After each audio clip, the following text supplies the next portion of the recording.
নমস্কার বন্ধুরা, আপনার জীবনে কি হঠাৎ সব কিছু কঠিন হয়ে গেছে?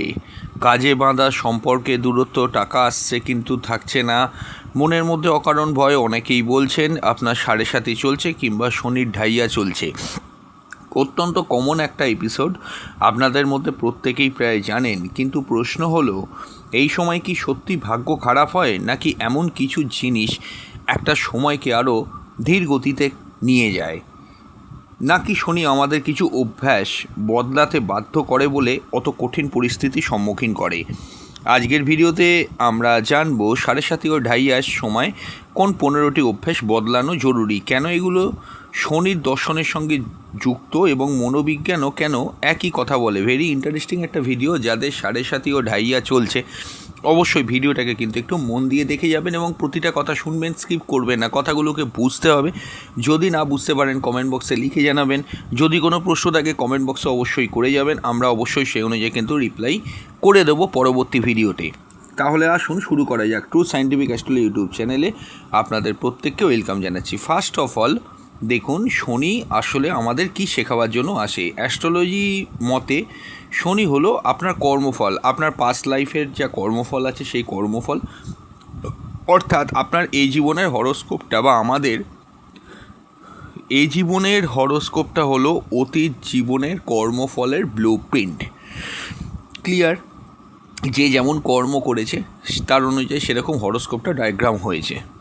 এবং এই জীবনে যে ক্রিয়মান কর্মটা রয়েছে, আপনি শনির সাড়ে সাতি বা ঢাইয়া আসার আগে যে যে কর্মগুলো করে গিয়েছিলেন তার চুলচেরা বিশ্লেষণ কিন্তু ঢাইয়া এবং সাড়ে সাতির ভেতর হয়ে থাকে। তাহলে কর্মফল হচ্ছে একটা ভীষণ ইম্পর্টেন্ট। শনি হলো আমাদের আলটিমেটলি কর্মফল, শৃঙ্খলা, একটা ডিসিপ্লিন মেনটেন করে যদি আপনি না চলেন শনির কোপে কিন্তু পড়বেন। রেসপন্সিবিলিটি, সময়, আপনাকে পেশেন্স রাখতে হবে এবং আপনাকে বাস্তবতার মুখোমুখি হতে হবে। অনেকেই শনিকে লক্ষ্য করে দেখবেন শাস্তিদাতা বলেন, যে পানিশমেন্ট দেয়, কিন্তু গভীরভাবে দেখলে শনি কোনো দিনই কিন্তু শাস্তি দেওয়ার জন্য আসে না। তিনি শুধু আপনার দ্বারা সৃষ্ট যে কাজ, সেই কাজের যে ভুল কাজ, আপনার দ্বারা সৃষ্ট যে ভুল কাজ, সেই ভুল কাজের ফলটা দেখায়, যাতে মানুষ পরিবর্তিত হতে পারে। একটু হার্শ থাকে কারণ শনি খুব চাপের মধ্যে রাখে সাড়ে সাতি এবং ঢাইয়াতে। আবারও বলবো, এটাকে উল্টোভাবে নেবেন না। এইভাবে শনি কিন্তু আমাদের বোঝাবার জন্য আসে। এমন নয় কি কেউ না খেতে পেয়ে মারা যাবে, কেউ দীর্ঘদিন ধরে বিছানায় অসুস্থ হয়ে কাতরাবে, ব্যাপারটা সেরকম নয়। বা কারোর ব্রেকআপ হয়ে যাবে। সাড়ে সাতি ঢাইয়ায় একাধিকবার ব্রেকআপ হতে দেখা গেছে। অনেক ব্রেকআপ হয়, লক্ষ্য করে দেখবেন। যাদের সাড়ে সাতি বা ঢাইয়া চলে তার অর্থ এটা নয় শনি রিলেশনগুলোকে আসছে আর ভাঙছে, এরম ব্যাপারটা নয়। মনোবিজ্ঞানও বলে, মানুষ যখন জীবনের কঠিন সময়ের মধ্যে যায় তখন তার পুরনো অভ্যেস ভেঙে নতুন অভ্যেস তৈরি করার সুযোগ সবচেয়ে বেশি থাকে। অর্থাৎ শনির যে শিক্ষা এবং আমাদের যে ন্যাচারাল সাইকোলজি অনেক ক্ষেত্রে একই দিকে কিন্তু ইঙ্গিত করে, অর্থাৎ অভ্যাস বদলাও জীবন বদলাবে। এবার দেখুন, শনি সাড়ে সাতি এবং ঢাইয়ায় যে যে হ্যাবিটসগুলো আপনাকে অবশ্যই ছাড়তে হবে। ভালো করে শুনুন, খাতায় লিখে নিন, বুঝে নিন। দরকার হলে ভিডিওটাকে সেভ করে রাখুন, অন্য কাউকে শেয়ার করে রাখুন, যাতে আপনার প্রয়োজন পড়লে এই ভিডিওটা একবার দেখতে পারেন। সর্বপ্রথম হলো, ফার্স্ট যে জায়গা আপনাকে ছাড়তে হবে, অলসতা ছাড়ুন। শনির সব থেকে বড় অপছন্দের জিনিস হলো অকারণে সময় নষ্ট করা এবং অলসতা। অর্থাৎ যারা আজকের কাজ আজকে না করে কালকের জন্য ফেলে রাখবে, তারা শনির ঢাইয়া সাড়ে সাতিতে সব সময় সমস্যার মধ্যে পড়ে। সাইকোলজি একে বলে প্রোক্রাস্টিনেশন গ্যাপ। অর্থাৎ কি, আজ না কাল করব, এরপর আর করা হয় না। এখানেই কিন্তু শনি ভীষণভাবে কিন্তু ফাঁসিয়ে দেওয়ার মানসিকতা রাখে। অর্থাৎ একটা কাজ আজকে না করে কালকে, কালকে না করে পরশু, পরশু না করে তারপরের দিনেই করতে করতে কাজটা আলটিমেটলি হয়ই না। পিছোতে অনেক পিছিয়ে যায়। লোকে শনি সাড়ে সাতিকে দোষ দেয়। আমি আবারও বলবো, একটা গ্রহ ট্রিগার করবে, রেসপন্স আপনাকে ঠিক দিতে হবে।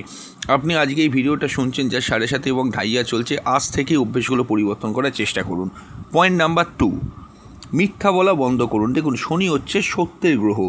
বারংবার মিথ্যা বললে প্রতারণা, দ্বৈত জীবন, এগুলো দীর্ঘমেয়াদে সম্পর্ক, কর্মজীবন ও মানসিক শান্তি সব কিছুর ক্ষতি করতে পারে। দেখুন, একটা কথা আমি বলবো, বিজনেস করতে গেলে মিথ্যা বলতেই হবে, এটা একটা ঘটনা। কারণ একটা জিনিস 10 টাকা কিনে আপনি তো নিশ্চয়ই 10 টাকায় সেল করবেন না, সেটা বলবেন আপনি কত প্রাইস, সেখানে আপনি বলবেন 15 টাকা, সেটুকু আপনাকে বলতে হবে আপনার নিজের লাভ রেখে।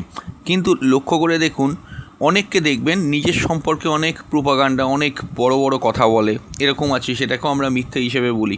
একটা জিনিস দেখুন, সেইগুলো বলে কাউকে যদি আপনি হার্ট না করেন, সেখানে কিন্তু খুব একটা বেশি সমস্যা হয়েছে বলে মনে হয় না, দেখা যায় না। কিন্তু এমন মিথ্যা বলছেন যেখানে সে কষ্ট পাচ্ছে, তার থেকে আপনি বড় হতে চাইছেন, এবং মিথ্যা বলে কারোর মধ্যে ঝগড়া লাগাচ্ছেন, এগুলো কিন্তু ডেঞ্জারাস ফল দিতে পারে সাড়ে সাথী এবং ঢাইয়ার মধ্যে। যে মিথ্যা কোনো সম্পর্ক ভেঙে দেয়, যে মিথ্যা মানুষের আর্থিকভাবে ক্ষতির সম্মুখীন করায়, যে মিথ্যা মানুষকে মানুষের থেকে দূরে সরিয়ে দেয়, সাড়ে সাথী এবং ঢাইয়ার মধ্যে এটা করলে কিন্তু ডেঞ্জারাস ফল হতে পারে।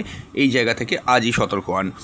পয়েন্ট নাম্বার 3 আমি বলবো, তার আগে বলবো, যারা যারা কনসালটেশন করাতে চাইছেন এবং আপনার হরোস্কোপ বানাতে চাইছেন, তারা দেরি না করে স্ক্রিনে দেওয়া নাম্বারে হোয়াটসঅ্যাপ করে বুকিং করে অবশ্যই কিন্তু বাড়িতে বসে অনলাইনেই প্রেডিকশান নিতে পারেন। খুব সুবিধে, দু এক কথার কোনো আলোচনা না, বিচারের সময় পুঙ্খানুপুঙ্খ আলোচনা, মানে একদম পুরো প্রেডিকশান পাবেন এবং আপনি তাতে স্যাটিসফাইডও হবেন। কুষ্টি যদি বানাতে চান, কুষ্টি বা হরোস্কোপ বানালে অবশ্যই পিডিএফ করে আপনাদেরকে হোয়াটসঅ্যাপে পাঠিয়ে দেওয়া হবে। সমস্ত কিছু নেম ক্যালকুলেশান, আপনার নেমের নিউমেরোলজি, মোবাইল নাম্বারের নিউমেরোলজি এবং আপনার শুভ সংখ্যা কী, শুভ বার কী, সমস্ত ডিটেল প্রেডিকশান কিন্তু আমরা আপনাকে পিডিএফে সেন্ড করে দেবো। এবং অবশ্যই কিন্তু মনে রাখবেন যে সেটা আপনার সারা জীবনই কাজে দেবে। ইভেন আপনার ইমেল আইডি কোনটা খুব ভালো, কোন ইমেল আইডি রাখলে আপনার লাইফে উন্নতি হতে পারে, এটিএম পিন নাম্বার কী রাখবেন, সমস্ত কিছু সিস্টেম আমাদের আছে। যদি মনে করেন একবার করিয়ে নেবেন, দেখিয়ে নেবেন, অত্যন্ত স্বল্প মূল্যে, চাপ মানে অর্থের দিক থেকেও কোনো চাপের ব্যাপার না, আপনি নিশ্চয়ই করিয়ে নিন এবং ভালো থাকতে পারেন। এবং আমাদের কাছে এলেই রেমিডি আমরা গুছিয়ে দিই না। তাই যারা মনে করছেন কনসালটেশন করবেন, এই যে সাড়ে সাথী বা ঢাইয়া নিয়ে কথা হচ্ছে যাদের চলছে, একবার এসে দেখুন, অবশ্যই কিন্তু আপনি ভালো থাকতে পারবেন। জাস্ট কনসালটেশনটুকু করান, কনসালটেশন করালেও আপনি কিন্তু অনেক ভালো থাকতে পারবেন এবং আপনি স্যাটিসফাইডও হবেন। এমন নয় আমাদের চেম্বারে এসে দেখালেই আপনি আলাদা বড় ফেসিলিটি পাবেন। বহু মানুষ দূর দূরান্ত থেকে আমাদের সঙ্গে অনলাইনে কনসালটেশন করিয়ে ভালো আছেন। হ্যাঁ, পয়েন্ট নাম্বার 3 দায়িত্ব এড়িয়ে চলা। যদি আপনি ঢাইয়া সাড়ে সাথী চলছে, নিজের রেসপন্সিবিলিটি এড়িয়ে গেলেন নিজের ভুলের জন্য, আবার অন্যকে দোষ দিচ্ছেন, শনির সময় সবচেয়ে বড় সমস্যা তৈরি করতে পারে। আপনি কারোর প্রতি কোনো দায়িত্ব নেবার জায়গায় দায়িত্বটাকে ইগনোর করছেন, নিজে ভুল করে বিপদে পড়েছেন, সেই দোষ অন্যকে দিচ্ছেন। এটা শনি কিন্তু ছেড়ে কথা বলবে না। নিজের দায়িত্ব নিজে নেওয়ার অভ্যাসটা গড়ে তুলুন। পয়েন্ট নাম্বার 4 খরচ নিয়ন্ত্রণে আনুন। দেখুন, শনির সময় অনেকেই আর্থিক চাপে পড়ে যায়। লক্ষ্য করে দেখুন, শনি সাড়ে সাতির মধ্যে সবথেকে যদি, এবং ঢাইয়ার মধ্যে সবথেকে যদি কমন কোনো এপিসোড হয়ে থাকে, মানুষেরা সাফার করেছে, দেখুন অর্থের ক্ষেত্রে কিন্তু ভীষণভাবে শনি কাঁদায়। লক্ষ্য করে দেখবেন, সাড়ে সাতি চলছে, ঢাইয়া চলছে, এক পয়সাও তার কাছে থাকে না, সে ধার হয়ে গেছে, চারদিক দিয়ে প্রচণ্ড চাপে পড়ে গেছে, সংসার চালাতে পারছে না, সন্তানের দেখভালের জন্য যে টাকা লাগে পারছে না। কিন্তু কেন শনি এই জিনিসগুলো করে? আপনাকে অর্থের মূল্য বোঝায়। আপনি একটু ভেবেচিন্তে দেখবেন, আপনি আপনার পাস্ট লাইফ বা অতীত জীবন বা এই সাড়ে সাতি ঢাইয়া ঢোকার আগে কোনো অর্থের ব্যাপারে ভুল সিদ্ধান্ত নিয়েছিলেন, দীর্ঘমেয়াদী পরিকল্পনা আপনার ভুল সিদ্ধান্ত ছিল। শনি তো দীর্ঘমেয়াদী ফল দেয়, তাই কোনো দীর্ঘমেয়াদী পরিকল্পনায় ভুল সিদ্ধান্ত ছিল। কোনো রকমের অর্থের ব্যাপারে জীবনে যখন আপনি রোজগার করবেন, আপনি প্রফেশনালি মনে করুন চাকরি করবেন কি ব্যবসা করবেন, আপনার কোনো সিদ্ধান্ত ভুল ছিল, শনি তার ফলটাই আপনাকে এই জীবনে ওই ঢাইয়া সাড়ে সাতির মধ্যে এসে আপনাকে দেবে। তাই সবার আগে বলবো, বাজেট নিয়ন্ত্রণ করুন, জরুরি তহবিল এমার্জেন্সি ফান্ড রাখুন, অপ্রয়োজনীয় ইএমআই এড়াতেই হবে, আবেগে কেনাকাটা করবেন না, এই জায়গাগুলো কিন্তু মাথায় রাখতে হবে। যে জিনিস আপনি অপারক, যে জিনিস আপনি তো জানেন আপনি কোনটা পারক আর অপারক, আপনার কত লিমিট আছে। এরকম অনেক ক্ষেত্রেই একটা ছোট্ট উদাহরণ দিয়ে, এমন একটা কোর্সে ভর্তি হলেন, 1.5 লাখ টাকা তো কোর্সের ফিস লাগবে, আপনি তখন ভর্তি হয়ে গেলেন, আপনি জানেন অত টাকা আপনি বেয়ার করতে পারবেন না, তাও আপনি ভাবছেন কোনো না কোনোভাবে আমার ম্যানেজ হয়ে যাবে। প্রথম দিকটা ম্যানেজ হলো, যেই ঢাইয়া বা সাড়ে সাতি ঢুকলো, আপনি আস্তে আস্তে ধসে গেলেন, আর টাকা জোগাড় হচ্ছে না। এইখানেই কিন্তু শনি সাড়ে সাতি প্রবলেম করে বা ঢাইয়া প্রবলেম করে। যাদের সাড়ে সাতি চলছে, ইমিডিয়েটলি এগুলো মেনটেন করার চেষ্টা করুন। অ্যাটলিস্ট অপ্রয়োজনীয় খরচগুলোকে কমান, আবেগে কেনাকাটা কমান, লিমিট রেখে খরচা করুন। এবং যদি 10,000 রোজগার হয়, আপনি মনে করুন হচ্ছে কি আমার স্যালারি হচ্ছে 9,000 টাকা, 1,000 টাকা ব্যাঙ্ক সেভিংস করার চেষ্টা করুন। এটা আপনাকে করতেই হবে, আদার্স ক্ষেত্রে 7.5 আপনাকে ছেড়ে দেবে না, এটা আপনাকে মাথায় রাখতে হবে। এবং যাদের 7.5 চলছে না তারা যেটা করবেন তারা হচ্ছে ইমার্জেন্সি ফান্ড রাখা এখন থেকে অভ্যেস করুন। 7.5 বা 2.5 চলছে না, ইমার্জেন্সি ফান্ড রাখা অভ্যেস করুন, একটু একটু করেই করুন কিন্তু করুন। আচ্ছা, পয়েন্ট নাম্বার 5, রাগটাকে নিয়ন্ত্রণ করুন। 7.5-তে এত প্রেশারের মধ্যে ন্যাচারালি মাথা ঠিক থাকে না, শনির সময় মেন্টাল চাপ ভীষণভাবে বেড়ে যায়, চাপ বাড়লে রাগও বাড়বে। সাইকোলজি বলে অতিরিক্ত স্ট্রেস মানুষের ইমোশনাল কন্ট্রোলটাকে কমিয়ে দেয়, তাই রাগ, অ্যাগ্রেশন, জেদ এগুলোকে কিন্তু কমাবেন। পয়েন্ট নাম্বার 6, দেখুন নেতিবাচক মানুষের সঙ্গে কম সময় কাটান। আপনি যাদের সঙ্গে সময় কাটাচ্ছেন তাদের মানসিকতা আপনার জীবনে কিন্তু প্রভাব ফেলে। শনির সময় ভুল বন্ধু বড় ক্ষতি করতে পারে। শনির 7.5-তে একটা জিনিস মনে রাখবেন, সঠিক বন্ধু পাওয়াটাও একটা ভাগ্যের ব্যাপার।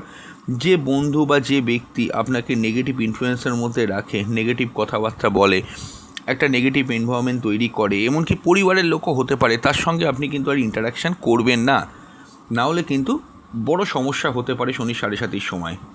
পয়েন্ট নাম্বার 7, দেখুন অহংকার বা ইগোটাকে কমান। শনি বরাবরই লক্ষ্য করে দেখবেন মানুষকে নম্র হতে শেখায়।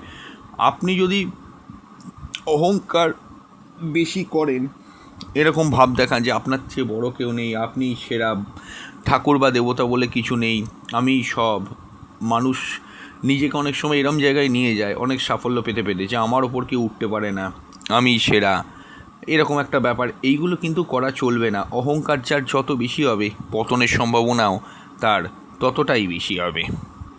পয়েন্ট নাম্বার 8 আমি বলবো, তার আগে বলবো যারা যারা কনসালটেশন করাতে পারছেন না তারা মান্থলি 59 টাকা আমাদের চ্যানেলে মেম্বারশিপ নিতে পারেন। অবশ্যই আমাদের চ্যানেলে ঢুকে জয়েন বাটনে ক্লিক করলে আপনি মেম্বার হতে পারেন। একটা হরোস্কোপ পাবেন, আপনার ডেট টাইম প্লেস পাঠিয়ে দেবেন, একটা বেসিক হরোস্কোপ পেয়ে যাবেন আপনারা। ওই হরোস্কোপটা আপনাদেরকে তৈরি করে দেওয়া হবে পিডিএফ ফরম্যাটে, এবং মাসে একবার যে কোনো একটি প্রশ্নের উত্তর আপনারা আমাদের থেকে হোয়াটসঅ্যাপ করে জেনে নিতে পারবেন। এবং আপনার যদি কোনো প্রশ্ন থাকে বা আপনার যদি সমস্যা কিছু থাকে সেটা আমাদের বললে আমরা তার বেসিসে আপনাদেরকে কিন্তু ভিডিও প্রোভাইড করে দেবো। এবং আমাদের চ্যানেলেও মেম্বার্স অনলি কন্টেন্ট সেকশানে প্রতিনিয়ত ভিডিও আপলোড করা হয় প্রতি মাসে, আপনারা সেখান থেকেও দেখে উপকার পেতে পারেন। এবং ওখানে অনেক ব্যবহারিক জীবনে অ্যাস্ট্রোলজির ওপর অনেক ভিডিও আছে, সেখান থেকেও দেখে নিতে পারবেন। তাহলে কী কী পাচ্ছেন, একটা হরোস্কোপ পাচ্ছেন, বেসিক কুণ্ডলী যেটাকে বলা হয় সেই কুণ্ডলীর পিডিএফ ফরম্যাট পাচ্ছেন, একটা করে প্রশ্নের উত্তর মাসে পাচ্ছেন, বিভিন্ন পুজো পাঠ, তিথি, নক্ষত্র সেগুলোকেও আপনাদেরকে পার্সোনালি হোয়াটসঅ্যাপ করে জানিয়ে দেওয়া হবে, এগুলো আপনারা পাচ্ছেন। এবং মেম্বার্স হলে সবথেকে বড় সুবিধে কি, যে কোনো রকমের সায়েন্টিফিক কোনো রেমেডি আপনাদেরকে পার্সোনালি হোয়াটসঅ্যাপ করে জানিয়ে দেওয়া হবে, সেইগুলো আপনারা কিন্তু ফলো করে ভালো থাকতে পারবেন। সেখানে অর্থের খরচা কিছু হয় না, তাই দেরি না করে কনসালটেশন না করাতে চাইলেও মাত্র 59 টাকায় আমাদের চ্যানেলে মেম্বারশিপ আপনি নিয়ে নিন। আচ্ছা, মেম্বারশিপ নিলে আমাদেরকে কিন্তু হোয়াটসঅ্যাপ করে জানাবেন যে আপনি মেম্বারশিপ নিয়েছেন, আমরা তাহলে আপনাদেরকে আমাদের অফিসিয়াল গ্রুপে হোয়াটসঅ্যাপে অ্যাড করে নেব, সেখানে সমস্ত রকমের আপডেট আপনারা কিন্তু পাবেন। আচ্ছা, দেখুন পয়েন্ট নাম্বার 8, অর্ধেক কাজ ফেলে রাখবেন না। ইনকমপ্লিট কাজ শুরু করার যে কোনো কাজ সেটা শুরু করে হাফ করে ছেড়ে রাখবেন না। মনের ওপর প্রচণ্ড চাপ পড়ে, একে সাইকোলজিতে কিন্তু একটা নেগেটিভ এফেক্ট পড়তে পারে, এটা কিন্তু মনে রাখবেন। 7.5 বা 2.5 কোনো ইনকমপ্লিট কাজ রাখবেন না। পয়েন্ট নাম্বার 9, অতিরিক্ত অভিযোগ করা বন্ধ করুন। সবসময় গভর্নমেন্টকে ব্লেম করছে, সরকার দোষী, কখনো কখনো পরিবারের কেউ দায়িত্ব পালন করেনি, সেখানে আপনি ভাবছেন যে আপনার পরিবার দোষী, সেখানে আবার বলছে কি অফিসের কোনো লোক আপনার স্যালারি পাচ্ছে না, অফিসের ফল্ট আছে, অফিস দোষী। না, ভাববেন না, কাউকে দোষ দেবেন না। 7.5 এবং 2.5 ডেঞ্জারাস ফল হয়ে যায় কিন্তু অন্যকে দোষ দেওয়া, সারাক্ষণ প্রত্যেককে দোষ দেওয়া, শনিকে দোষ দিচ্ছে যে আমার লাইফ এসে লাইফ নষ্ট করে দিল, একেবারে ফালতু গ্রহ, এইগুলো করা বন্ধ করুন। এই মানসিকতা অবশ্যই আপনাকে কিন্তু সাইকোলজিক্যালি দুর্বল করে দেবে। দেখুন ব্যাপারটাকে সায়েন্টিফিক্যালিও ভাবতে হবে। দেখুন আপনারা যদি মনে করেন দক্ষিণা কালীর মন্দিরে পুজো দেবেন, শনি মন্দিরে একটা বাতি জ্বালিয়ে আসবেন, আপনি আসুন, সেখানে কিছু বলছি না, নিশ্চয়ই করুন। আপনার যদি মনে হয় নিশ্চয়ই আপনি করতে পারেন, সেটাও অথেন্টিক। আপনার যখন মনে হচ্ছে নিশ্চয়ই, সেখানে কেউ না বলছে না বা আমিও না বলছি না, কিন্তু তার সঙ্গে আমি এই যে পয়েন্টগুলো বলছি, পয়েন্টগুলোকে ইকুয়ালি একটু ফলো করার চেষ্টা করুন। প্রায়শই দেখবেন 7.5 ঢাইয়ায় রেমেডি করলে রেমেডি কাজ করে না, লক্ষ্য করে দেখবেন। তো কারণটা কি? নিজের অভ্যেস মানুষ বদলাতে ভুলে যায়। এগুলো করুন, মানুষকে দোষ না দিয়ে সমাধানের দিকে মন দিন, দেখবেন 7.5 ঢাইয়ার চাপ কমবে। আচ্ছা, পয়েন্ট নাম্বার 10, ঘুমের সময় ঠিক করুন। ঘুম কম হলে ডিসিশন মেকিং দুর্বল হবে, কর্টিসল হরমোন বাড়বে, যেটা শনি খুব বাড়ায়, স্ট্রেস বাড়বে। শনি শৃঙ্খলাবদ্ধ হতে শেখায়, নিয়মিত ঘুমও তার কিন্তু একটা অংশ। দেখুন, এবার পয়েন্ট নাম্বার 11, আপনার নিজের শরীরের কিন্তু যত্ন নিতে হবে। অতিরিক্ত ড্রিঙ্ক করলে কমান, অতিরিক্ত স্মোক করলে কমান, বাইরের ফাস্টফুড প্রচণ্ড মাত্রায় খাচ্ছেন সেটা কমান। শনির সময় দীর্ঘমেয়াদী অসুস্থতা নিয়ে অনেকে উদ্বিগ্ন হয়। দেখবেন শনির 7.5 ঢাইয়ার মধ্যে অনেক রকমের দীর্ঘমেয়াদী রোগ চলে আসে, লক্ষ্য করবেন। এরকম একটা কিন্তু আসে। কেন আসে? যাতে করে শনি, এই দীর্ঘমেয়াদী রোগটা এলো মানেই না যে শনির দিকে আপনি আঙুল তুলবেন না, আপনি এমন কোনো ভুল অভ্যেসের মধ্যে ছিলেন যেটা আপনাকে এই রোগটা আনতে বাধ্য করেছে। শনির সময় সেটা আপনাকে সতর্ক করলো শনি, যে এখন তোমার এইটা হয়েছে, তুমি আজই সতর্ক হয়ে যাও। এরমভাবে ব্যাপারটাকে ভাববেন যে শরীরের ওপর অত্যাচার করো না।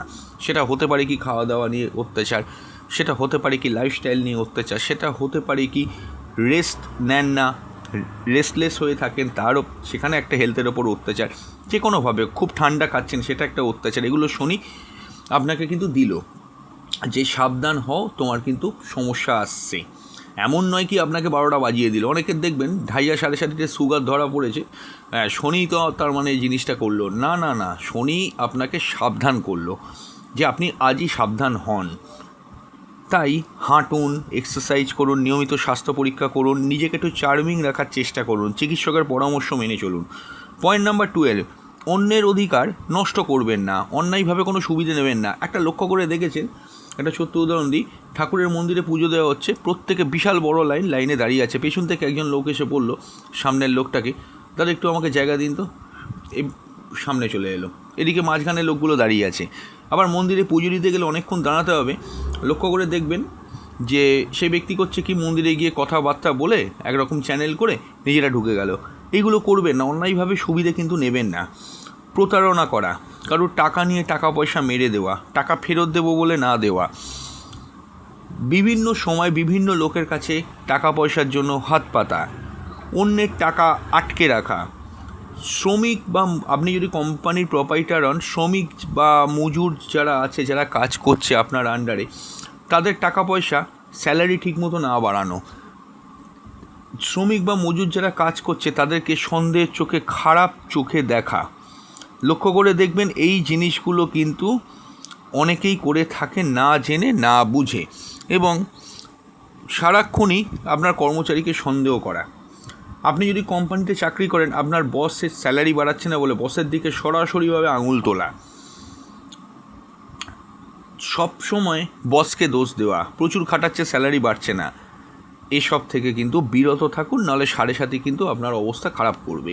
পয়েন্ট নাম্বার 13, অতিরিক্ত প্রত্যাশা কমান। 7.5 ঢাইয়ার মধ্যে মনে রাখবেন জীবনের গতিটা টেম্পোরারি পজ হয়ে যায়, অর্থাৎ কি সাময়িকভাবে আটকে যায়। ব্যবসা ভালো চলছিল, 7.5 ঢাইয়ায় এসে আটকে গেল। আপনি এক্সপেক্ট করছেন কি আরও ব্যবসা বাড়ো, আরও না, স্যালারি হচ্ছিল, পাচ্ছিলেন, চলছিল, হঠাৎ করেই আপনার মনে হলো যে স্যালারি আরও বাড়ার কথা, অনেক দিন বাড়ছে না, কবে বাড়বে 7.5 ঢাইয়ায় এক্সপেকটেশান বন্ধ করুন। যত বেশি এক্সপেক্ট করবেন তত বেশি হতাশা আসবে। শনির শিক্ষা হলো ফলের চেয়ে কর্মে মন দিন, তাহলেই কিন্তু সাকসেস আসবে। শনি 7.5 বা ঢাইয়া কোনো দিন ফলের আশা করবেন না, এমনিও করা উচিত না। গীতায় তো বলাই আছে কর্ম করো, ফলের আশা করো না। সেটা নয় অনেকে মানে না, মেনে নিলাম, কিন্তু 7.5 ঢাইয়ার ক্ষেত্রে রেজাল্টের কথা না ভেবে যে বেসিক কর্ম সেটাতে মন দিন, তাহলে দেখবেন একটা না একটা সময় কাঙ্ক্ষিত ফল ঠিকই আসবে। অনেক লেট হবে কিন্তু তাও আসবে, এরকম এক্সামিন করে দেখা গেছে। পয়েন্ট নাম্বার 14, নিজেকে প্রতিদিন মূল্যায়ন করুন। যে প্রতিদিন রাত্রে মাত্র 5 মিনিট দেখুন যে আজকে সারাদিনে কী ঘটলো, কার সঙ্গে বেশি সময় কাটিয়েছেন, কে আপনার মুড অফ করেছে, কে আপনার সমস্যা করেছে, আগামীকাল আপনি ভালো কিছু করতে চান কি, কি করলে যে সমস্যাগুলো আজকে এসেছিল সেই সমস্যাগুলো কালকে আপনি পড়বেন না। এই অভ্যাস দীর্ঘমেয়াদে বড় পরিবর্তন আনতে পারে। পয়েন্ট নাম্বার 15, ধৈর্য গড়ে তুলুন। 7.5 হোক কি ঢাইয়া, জ্যোতিষীয় বিশ্বাসী এটি দীর্ঘ সময়ের একটি পর্যায়, তাই দ্রুত ফলের আশা করবেন না, ধৈর্য ধরুন। অনেককেই দেখবেন বিজনেস শুরু করে ইনস্ট্যান্টলি রেজাল্ট চায়, শনি প্রচণ্ড খেপে যাবে। আমি আগেও বলেছি, বিশেষ করে বলে দিচ্ছি, তুলা লগ্ন, মকর লগ্ন, কুম্ভ লগ্ন, তারপরে হচ্ছে বৃষ লগ্ন, তুলা রাশি, মকর রাশি, কুম্ভ রাশি, বৃষ রাশি, চট জলদি যদি কোনো রেজাল্ট চান, যে কোনো কিছু শুরু করে, শনি কিন্তু খেপবে। এটা কিন্তু করবেন না, দীর্ঘমেয়াদে ফল দেয় শনি, তাই ধৈর্য রাখুন। আচ্ছা, জ্যোতিষীয় প্রতিকার সঙ্গে বাস্তব পরিবর্তনের কিছু বলি। অনেকে জানতে চায় যে শুধু মন্ত্র জপ করলেই কি সব সমস্যা দূর হয়ে যাবে? জ্যোতিষীয় বিশ্বাস অনুযায়ী উপাসনা, দান বা আধ্যাত্মিক অনুশীলন মানসিক শক্তি ও আত্মনিয়ন্ত্রণ বাড়াতে সহায়ক হতে পারে, কিন্তু যদি একই সঙ্গে অলসতা বজায় থাকে, আর্থিক পরিকল্পনা না থাকে, সম্পর্কে অসততা থাকে বা স্বাস্থ্যের অবহেলা করা হয়, তাহলে শুধু আচার অনুষ্ঠান বাস্তব সমস্যার সমাধান করবে এমন দাবি করা কিন্তু সত্যি প্রকৃত যায় না। যারা আমাদের কাছে কনসালটেশনের জন্য এসছে, অনেক অ্যাডভাইস আমরা করেছি, হরোস্কোপ প্রোভাইড আমরা নতুন শুরু করেছি, সেখান থেকে হরোস্কোপও প্রোভাইড করে দেবো, এবং জীবনে কোথায় কোথায় ভুল আছে, কী ভুল আছে, সেগুলো কিন্তু সমস্ত কিছু আমাদের সঙ্গে কনসালটেশন করাবার সময় জেনে নিতে পারবেন, এবং টাইম ফ্রেম অবশ্যই পাবেন, কখন ভালো সময় আসবে, কখন খারাপ সময় আসবে, এগুলো সব জেনে যেতে পারবেন। রেমেডির ভয় পাবেন না, রেমেডি ওরকম অত চাপের কিছু নেই, রেমেডি অনেক ক্ষেত্রে দেওয়া হয় না। এটা এমন নয় যে আমাদের কাছে এলেই রেমেডি গছিয়ে দেওয়া হবে, মনে করলে কনসালটেশন করে নিতে পারেন। আর অবশ্যই বলবো, একটা এমিটিস ব্রেসলেট আপনারা কিন্তু ধারণ করুন, যদি শনি 7.5 বা ঢাইয়া চলে, কম টাকায় সংক্ষিপ্ত রেমেডি, খুব ভালো কোয়ালিটির এমিটিস ব্রেসলেটের লিঙ্ক আমি এই ভিডিওর নিচে বাঁ দিকে দিয়ে দিচ্ছি। যদি কেউ মনে করেন ক্রয় করবেন, অবশ্যই ক্রয় করে নিতে পারেন, এবং ক্রয় করলে আমাদেরকে হোয়াটসঅ্যাপ করে জানাবেন, আমি সেটা ধারণ পদ্ধতি বলে দেবো। এবং এটাও বলবো যে এই ভিডিওর ডেসক্রিপশন বক্সে সেই প্রোডাক্টের লিঙ্ক দিয়ে দিচ্ছি, খুব ভালো কোয়ালিটির, দেখতেও সুন্দর লাগে, কোনো সাইড এফেক্ট হয় না, তবে অনেক একটু মেনটেন করতে হয় বা একটু নিয়ম মেনে পড়তে হয়, সেটাও খুব কঠিন নয়, সেটা আমাদের থেকে ওই লিঙ্কে ক্লিক করে ক্রয় করলে জেনে নেবেন। অনেক কোয়ালিটির এমিটিস ব্রেসলেট আছে অনলাইনে, আপনারাও জানেন, আমি একটা ভালো কোয়ালিটির দিয়ে দিলেও আপনারা একটু দেখে নেবেন এবং ক্রয় করে নেবেন। 7.5 বা ঢাইয়াকে শুধু ভয়ের সময় হিসেবে না দেখে আত্মসমালোচনা, উন্নতির সময় হিসেবে দেখলে অনেকেই ইতিবাচক পরিবর্তনের সুযোগ পাবে। মনে রাখবেন, শনি যদি কর্মের প্রতীক হয়, তবে পরিবর্তনের শুরু হয় আমাদের প্রতিদিনের অভ্যাস থেকে। আজই নিজেকে প্রশ্ন করুন, আমি কোন অভ্যাসটি আজই বদলাতে পারি? আগামী 1 বছরে আমি নিজের কোন সংস্করণ হতে চাই? আপনার উত্তরই হয়তো আপনার ভবিষ্যতের পথ বলতে পারে। ভিডিওটি যদি ভালো লেগে থাকে, অবশ্যই লাইক করবেন, শেয়ার করবেন, সাবস্ক্রাইব করবেন, কমেন্টে লিখবেন এই 15টি অভ্যাসের মধ্যে কোনটি বদলানো আপনার কাছে সবচেয়ে জরুরি। আগামী ভিডিওতে খুব তাড়াতাড়ি ফিরে আসবো, 7.5 কোন অভ্যাসগুলো সাফল্য ও আর্থিক স্থিতি বাড়াতে সাহায্য করবে। নমস্কার।